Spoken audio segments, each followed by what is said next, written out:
नमस्कार आप सभी को। बहुत स्वागत है आपका हमारे YouTube चैनल पर। और आज जो मेरा विषय होगा वो होगा दृष्टि के प्रभाव को समझना। कुछ समय से चैप्टर्स नहीं दे पाई थी दृष्टि प्रभाव पे। जहाँ तक मुझे लगता है मैंने सूर्य का दृष्टि प्रभाव कंप्लीट किया है, जिसमें कि राहु केतु का इम्पैक्ट रह जाता है। तो राहु केतु के केस में, क्योंकि अगर सूर्य की दृष्टि केतु पे जाएगी या सूर्य की दृष्टि राहु पे होगी तो बेसिकली वो एक दृष्टि की तरह नहीं समझेंगे, वो एक एक्सिस की तरह समझेंगे। तो राहु केतु के एक्सिस को जब ये सारे चैप्टर्स खत्म हो जाएंगे तो लास्ट में हम लेके आएंगे कि सूर्य अगर राहु केतु के प्रभाव में होगा तो क्या इम्पैक्ट हो सकता है, और इसी तरह बाकी ग्रहों को। तो आज जो प्रभाव होगा वो हम चंद्रमा की दृष्टि का देखेंगे। और सबसे पहले हम देखेंगे कि चंद्रमा की दृष्टि का प्रभाव सूर्य के ऊपर कैसा होगा, है ना। तो हम सब जानते हैं चंद्रमा कंडीशनल शुभ अशुभ हो सकता है, लेकिन जब मैं यहाँ चंद्रमा की दृष्टि का इम्पैक्ट सूर्य के ऊपर बोलूंगी तो ये तो अंडरस्टूड है कि वो शुभ ही होगा, क्योंकि वो 180 डिग्री दूर होगा। तो एक चार्ट के माध्यम से व्हाइट बोर्ड पे मैं आपको समझा देती हूँ दृष्टि का प्रभाव। जैसे पहली सीरीज में, मतलब आप अब से जो पहली जो सीरीज गई हैं उसमें मैंने समझाया है। तो एक चार्ट बना लेते हैं और समझ लेते हैं। जनरल हम लोग सब जानते हैं कि सूर्य के क्या क्या स्वभाव होते हैं, गुण होते हैं, चंद्रमा का क्या क्या बेसिक नेचर है ना। वो ग्रहों के इम्पैक्ट हम सब लोग जानते हैं। काल पुरुष के पत्रिका के बारे में हम सभी जानते हैं। और इसके साथ साथ में सूर्य मेरी आत्मा है और सन मेरा मन है, सॉरी, सूर्य मेरी आत्मा है और चंद्रमा मेरा मन है ना। ये भी हम जानते हैं। अब एक डाउट हमेशा आपके मन में आएगा। मान लेते हैं, मैं कहीं भी, मैं अभी पत्रिका में आपको प्लेसमेंट भी नहीं बता रही, मैं मान लेती हूँ कि मैं यहाँ पे सूर्य लिख रही हूँ और यहाँ पे चंद्रमा लिख देती हूँ। मैं चंद्रमा का दृष्टि प्रभाव बोल रही हूँ, यानी चंद्रमा का अगर एस्पेक्ट होगा सन के ऊपर तो क्या इम्पैक्ट आएगा। तो ऐसा भी तो हो सकता है ना, भाई चंद्रमा जब सूर्य को देख रहा है तो सूर्य भी तो चंद्रमा को देखेगा। तो इम्पैक्ट कब दिखाई देगा? सबसे पहली बात, इम्पैक्ट दिखाई देगा जब दशाएं आएंगी। जब सूर्य की दशा आएगी तो सूर्य का जब हम प्रिडिक्शन देंगे ना तो वो चंद्रमा का दृष्टि प्रभाव को इंक्लूड करके दिया जाएगा। और जब चंद्रमा की दशा होगी तो सूर्य के दृष्टि प्रभाव को इंक्लूड करके प्रिडिक्शन दिया जाए। अब ऐसा भी होता है कि जब छोटी छोटी दशाएं आती हैं तो जनरल हमारी सारी दशाएं कुछ मंथ्स में हमारी कवर हो ही जाती हैं। तो कैसे समझें? तो पत्रिका में एक प्रभाव बना हुआ है कि सूर्य चंद्रमा को देख रहा है, चंद्रमा सूर्य को। तो जब मुझे मेरी विल पावर की बात होगी तो मैं उसको किस तरह से यूज करूंगी, और जब मेरे मन की बात होगी, मेरे क्रिएटिविटी की बात होगी, मेरे इमोशंस की बात होगी, तो सन का इम्पैक्ट मेरे उस प्रभाव के ऊपर किस तरह से इम्पैक्ट करेगा, है ना। क्योंकि इंसान अलग अलग काम करता है दिन भर में। आप देखो, आप खाना पका रहे हो, आप पढ़ रहे हो, आप पढ़ा रहे हो, है ना, बहुत सारे काम करते हो। तो उसमें किस काम के ऊपर कैसा आपका इम्पैक्ट होगा वो आप उस तरह से समझ सकते हो। तो अभी धीरे धीरे बढ़ेंगे, तो इसमें जितना पॉसिबल होगा मैं आपको बदला बताऊंगी यहाँ पे, है ना। अब देखो, सूर्य से धीरे धीरे, सबसे पहले सूर्य से देख लेते हैं कि सूर्य ना काल पुरुष में उसकी राशि जो होती है वो पंचम भाव में होती है। पंचम भाव से विचारों की बात होती है। इसका मतलब कहीं ना कहीं मेरे स्थिर विचारों की जो बात होगी वो मैं सूर्य से कर सकती हूँ। क्यों? क्योंकि पांचवी जो राशि है, जो सिंह राशि है, वो स्थिर राशि है और विचारों की बात पंचम से हो रही है। काल पुरुष में ही क्यों सूर्य को पांचवें भाव में रखा गया, क्यों स्थान दिया गया? क्योंकि मेरे जो स्टेबिलिटी है विचारों में वो मैं कहाँ से देखूंगी? सूर्य से देखूंगी। अब अगर चंद्रमा की दृष्टि मेरे ये स्टेबल विचारों पे आ जाए, चंद्रमा क्या देता है? चंद्रमा बहुत जल्दी परिवर्तित करता है। जैसे आप देखते होंगे कि जो चंद्रमा का गोचर है वो 2.25 दिन में चेंज हो जाता है, वहीं सूर्य का गोचर 1 महीने में चेंज होता है। यानी सूर्य का जो संक्रांति हम बोलते हैं, ट्रांजिशन हम बोलते हैं, वो 1 मंथ में होता है और चंद्रमा जल्दी चेंज हो जाता है ना। तो चंद्रमा क्या बताता है? चंद्रमा किसी भी तरह के बदलाव को बताता है, किसी भी तरह के चेंजेस को बताएगा। तो यहाँ विचारों की जब बात होगी ना तो उसमें स्थिरता की कमी होगी, उसमें बदलाव आते रहेंगे। हम ये कब बोलेंगे कि 100% बदलाव आ जाएंगे, परेशानी आ जाएगी? वो डिपेंड करेगा सूर्य और चंद्रमा की प्लेसमेंट क्या है और किस राशि में है और अन्य किस किस ग्रहों का प्रभाव उसके ऊपर है। तो वो कहीं ना कहीं उसके ऊपर इम्पैक्ट करेगा। फिर सन से हम कई बार ईगो की भी बात कर लेते हैं, स्टबर्ननेस की भी बात कर लेते हैं, थोड़ा स्वभाव में रिजिडनेस भी दे देता है। उसके ऊपर चंद्रमा की दृष्टि का क्या प्रभाव होगा? यहाँ थोड़ा सा ना सॉफ्टनेस आ जाएगी, थोड़े से इमोशंस हो जाएंगे।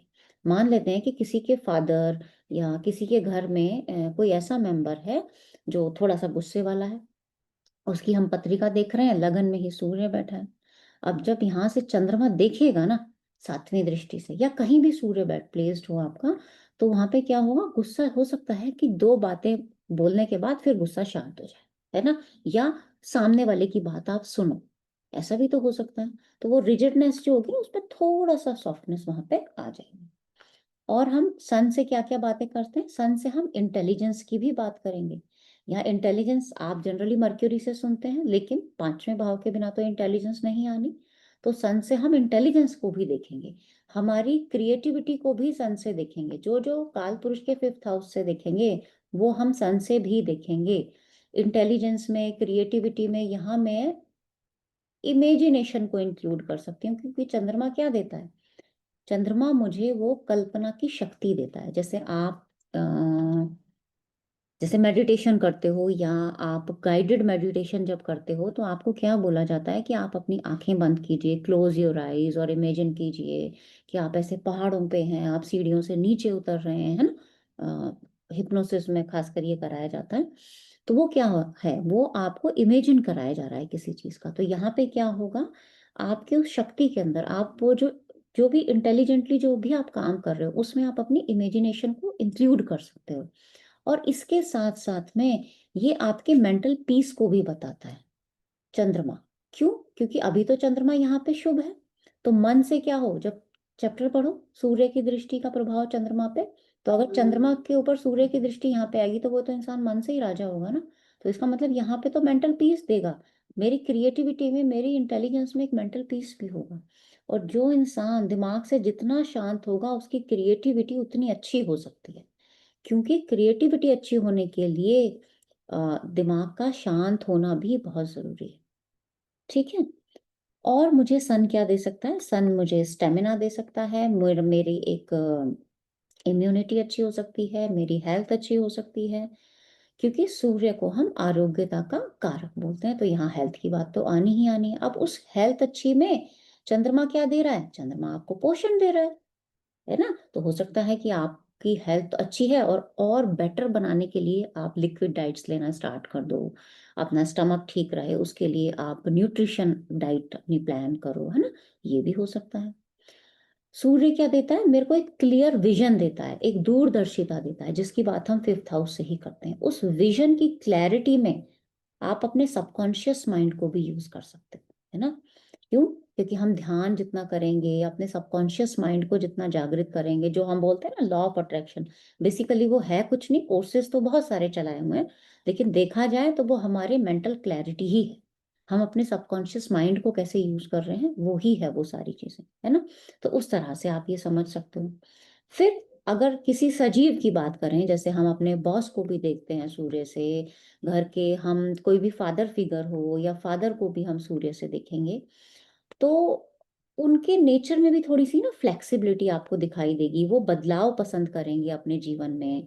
ऐसा नहीं है कि फिक्स्ड, जैसे बहुत से बड़े बूढ़े होते हैं कि फिक्स नेचर है, मुझे ये काम इसी टाइम पे चाहिए तो इसी टाइम पे चाहिए। नहीं, अगर चंद्रमा की दृष्टि का प्रभाव है तो वहां थोड़ी बहुत फ्लेक्सिबिलिटी आएगी। वो भी घूमना फिरना पसंद करेंगे, मूवीज देखना पसंद करेंगे, है ना। वो नए नई चीजों की लर्निंग पसंद करेंगे और हंसना पसंद करेंगे अच्छे से। तो ये उनके अंदर एक चंद्रमा वाला इम्पैक्ट का मतलब एक मदरली फिगर आपको थोड़ा सा फेमिनिन क्वालिटीज वहां पे दिखाई दे सकती हैं। वो बदलाव पसंद कर सकते हैं ऐसे लोग।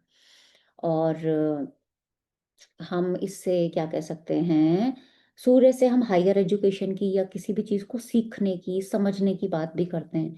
तो जब चंद्रमा का दृष्टि आएगा तो वो उस चीज को सीखने में ना हम एक नयापन लेके आएंगे। नयापन मतलब एक नया तरीका, एक नए ढंग से किसी चीज को सीखना या मन लगा के सीखना। आप ऐसा भी कह सकते हो कि भाई आज तो मेरा बड़ा मन कर रहा है इस चीज को सीखने का, मैं तो ये नया विषय सीखना चाहूंगी, है ना।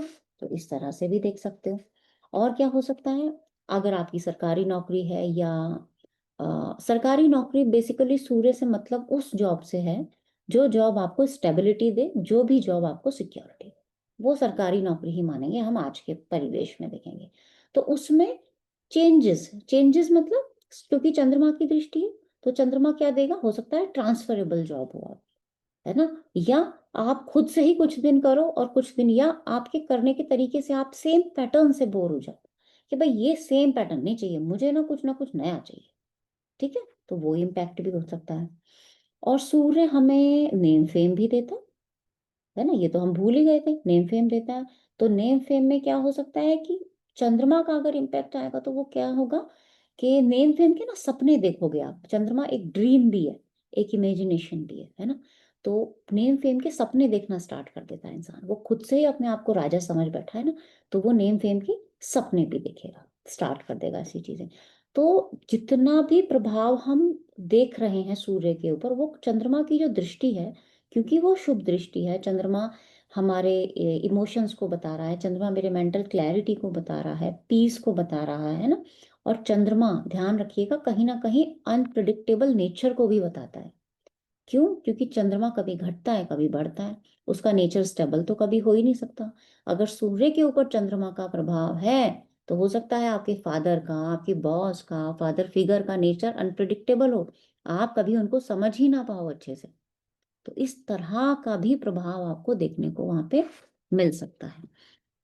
अब कंडीशन क्या होगी कि ये प्रभाव भी ऊपर नीचे हो सकते हैं, यानी कभी चेंजेस आ सकते हैं इसमें। वो जो चेंजेस होंगे वो किस भाव में सूर्य है, किस भाव में चंद्रमा है, किस राशि में चंद्रमा है। अब राशियों का इम्पैक्ट अगर मैं समझाऊं तो बहुत लंबा चैप्टर हो सकता है, तो मैं कुछ उदाहरण आपको दे देती हूँ। जैसे मेष राशि से हम स्टार्ट कर लेते हैं। मान लेते हैं मेष राशि में आपका सूर्य है, तो चंद्रमा, ऑब्वियसली चंद्रमा तुला राशि में ही होना चाहिए। मतलब सूर्य अगर यहाँ मेष राशि में है तो यहाँ सातवीं राशि में ही चंद्रमा होगा, ये तो अंडरस्टूड है। मेष राशि में सूर्य होगा तो हम काल पुरुष को आधार मान के भी चलें तो ऐसा इंसान ना थोड़ा सा, उसकी एक हर चीज की ना डिजायर बढ़ जाएगी। सूर्य कहीं ना कहीं एम्बिशन को भी दिखाता है, राजा है ना, उसकी हमेशा से चाह रहती है कि गद्दी मुझे ही मिले, है ना, वो किसी को गद्दी के ऊपर हाथ भी नहीं लगाने देगा। तो उसकी जो चाह होगी नेम फेम की वो बढ़ेगी। अब तुला राशि यानी सातवें भाव से अगर चंद्रमा इसको देख रहा है, सातवीं राशि से, तो सोचो आपका मन तो खुद सातवीं राशि में ही बैठा हुआ है, यानी आपके मन में भी डिजायर्स हैं, है ना।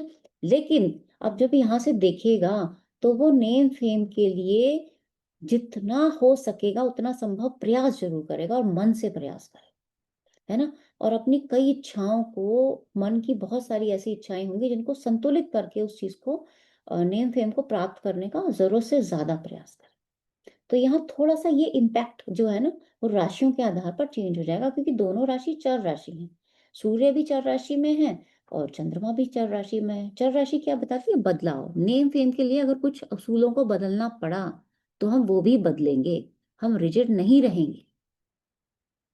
सेकंड, एक राशि और ले लेते हैं, वृष राशि। अगर वृष राशि में सूर्य है और उसके बिल्कुल सामने, यानी यहाँ पे अगर सूर्य है वृष में, तो वृश्चिक राशि में क्या होगा? चंद्रमा होगा। तो वृश्चिक राशि में यहाँ पे आ जाएगा आपका चंद्रमा। अब देखो, अ, वृष राशि क्या बताती है? वृष राशि जनरली स्टेबिलिटी को बताती है, क्योंकि पृथ्वी तत्व राशि है, उसमें सूर्य है। सूर्य मतलब मेरी आत्मा। तो मैं मन से क्या चाहूंगी, क्योंकि फाइनेंस की राशि भी है, कि मेरी जो फाइनेंशियल कंडीशन हो ना वो बिल्कुल स्टेबल हो जाए, या पिता की तरफ से जो भी धरोहर मुझे मिली है उसको मैं लाइफ लॉन्ग तक बना के रखूं, ताकि मेरे बच्चों के, उनके बच्चों के वो काम आए। ठीक है, ये प्रभाव सूर्य का हो सकता है, और भी बहुत सारे प्रभाव हो सकते हैं। यहां से अगर चंद्रमा की दृष्टि इसके ऊपर आ जाए तो पहली बात तो वृश्चिक राशि का चंद्रमा है तो वो अपनी बात तो दिल से खुल के बताएगा नहीं, एक तो ये इम्पैक्ट तो हमें समझ में आ गया है। ऐसा ही इम्पैक्ट को अगर हम धन से जोड़ के देखें, जो मैंने सूर्य का एग्जांपल दिया, तो ऐसा इंसान स्टेबिलिटी तो चाहेगा धन में, लेकिन बताएगा नहीं कि मेरे पास कितना है, कितना जमा कर रहा हूँ, क्या क्या प्लानिंग्स कर रहा हूँ मैं आगे, क्योंकि उसको सच्चाई बतानी नहीं है। तो ये राशियों के इम्पैक्ट से जो प्रभाव होगा ना, यहाँ पे इतना चेंज हो जाएगा। वो किसी को नहीं बताएगा कि मेरे पास इतना धन है, मैंने इतना जोड़ लिया है परिवार के स्टेबिलिटी के लिए, मैंने ये फिक्स एसेट्स बना के रख दी। ठीक है, या परिवार में भी खुल के जो होता है ना एक इंसान बात करना, सामने आना, वो नहीं करता। एक एग्जाम्पल और ले लेते हैं मिथुन राशि का। मान लेते हैं मिथुन में आपका सूर्य है, तो चंद्रमा बिल्कुल उससे सातवें में यानी धनु राशि में होगा। जैसे यहाँ पे मिथुन में अगर सूर्य है तो उसके सातवां स्थान क्या होगा, ये नवीं राशि में चंद्रमा होगा। अब मैं सिर्फ कालपुरुष को आधार मान के बता रही हूँ। मिथुन में अगर सूर्य है तो मिथुन क्या है, द्विस्वभाव राशि यानी डुअलिटी को बताएगी, और बुध की राशि है, वहां सूर्य आ गए। तो ऐसा इंसान अपने मान सम्मान के लिए सभी को साथ लेके चल सकता है, सभी पे रौब जमा सकता है, सोशल हो सकता है। सोशल मतलब दिखावा करना। मिथुन राशि क्या है, काम त्रिकोण की राशि है। काम त्रिकोण मतलब आप दिखावा कर रहे हो, दिखा रहे हो। आपने किसी को गिफ्ट दिया, दो लोगों के सामने दिया, अरे भाई लो हमारी तरफ से ये आपके लिए, है ना। एक इंसान होगा चुपचाप दे देगा, पसंद आए ना आए, आप तारीफ करो ना करो कोई फर्क नहीं। एक इंसान होगा चार लोगों को दिखा के देगा, ताकि 10 साल बाद भी उसके गिफ्ट की वैल्यू को मापा जाए। ठीक है। तो यहाँ पे सूर्य इस तरीके का इम्पैक्ट दे सकता है। अब चंद्रमा का प्रभाव यानी दृष्टि प्रभाव मिथुन राशि में स्थित सूर्य के ऊपर जाएगा। तो ऐसा इंसान ना जो भी काम करेगा वो उसका तरीका तो ठीक होगा, यानी नेम फेम की कोशिश करेगा। क्यों? क्योंकि गुरु की राशि है तो उसकी सोच बड़ी होगी। वो गिफ्ट दे रहा है, वो दिखा रहा है, लेकिन दिखाने का मतलब उसका ये नहीं होगा कि सब मुझे पूछें। ठीक है। उसका मतलब ये नहीं होगा दिखावे का मतलब वो गलत रास्ते पे चल के उस चीज को बिल्कुल नहीं दिखाएगा, और वो फोकस्ड भी होगा अपने रास्ते के लिए। क्योंकि धनु राशि अग्नि तत्व राशि भी है, और वो एक फोकस को भी दिखाती है। यानी उसे पता होगा, वो हमेशा से ध्यान में रखेगा, अच्छा मैंने इनको ये दिया है तो मेरे को दूसरों को भी यही देना है। वो किसी में भेदभाव नहीं करेगा कभी भी। तो इस तरह से आप, अब आपके ऊपर है ये, आप अलग अलग राशियों में सूर्य को प्लेस कीजिए। कर्क राशि है, बाकी की और जो 12 राशियां, अभी तो मैंने 3 ही राशियां का एग्जाम्पल दिया है। तो मेरे को लगता है कि इतना तो अब आपको समझ में आ गया होगा कि आप बाकी राशियों के प्रभाव को खुद से समझें। और जब खुद से समझेंगे ना तो इजीली समझ में आने लगेगा। बहुत मुश्किल नहीं है राशियों के प्रभाव को समझना या दृष्टि के इम्पैक्ट को समझना। बस उसको थोड़ा सा कल्पना से सीखने की कोशिश करेंगे। जितना कल्पना से सीखेंगे उतना शायद हम और अच्छे से सीख पाएंगे। तो इसी तरह हम अपनी सीरीज को आगे बढ़ाएंगे। और मुझे उम्मीद है ये आपको पसंद आया होगा तो कमेंट में ज़रूर बताइएगा। आज के लिए इतना ही रखते हैं। बहुत बहुत धन्यवाद।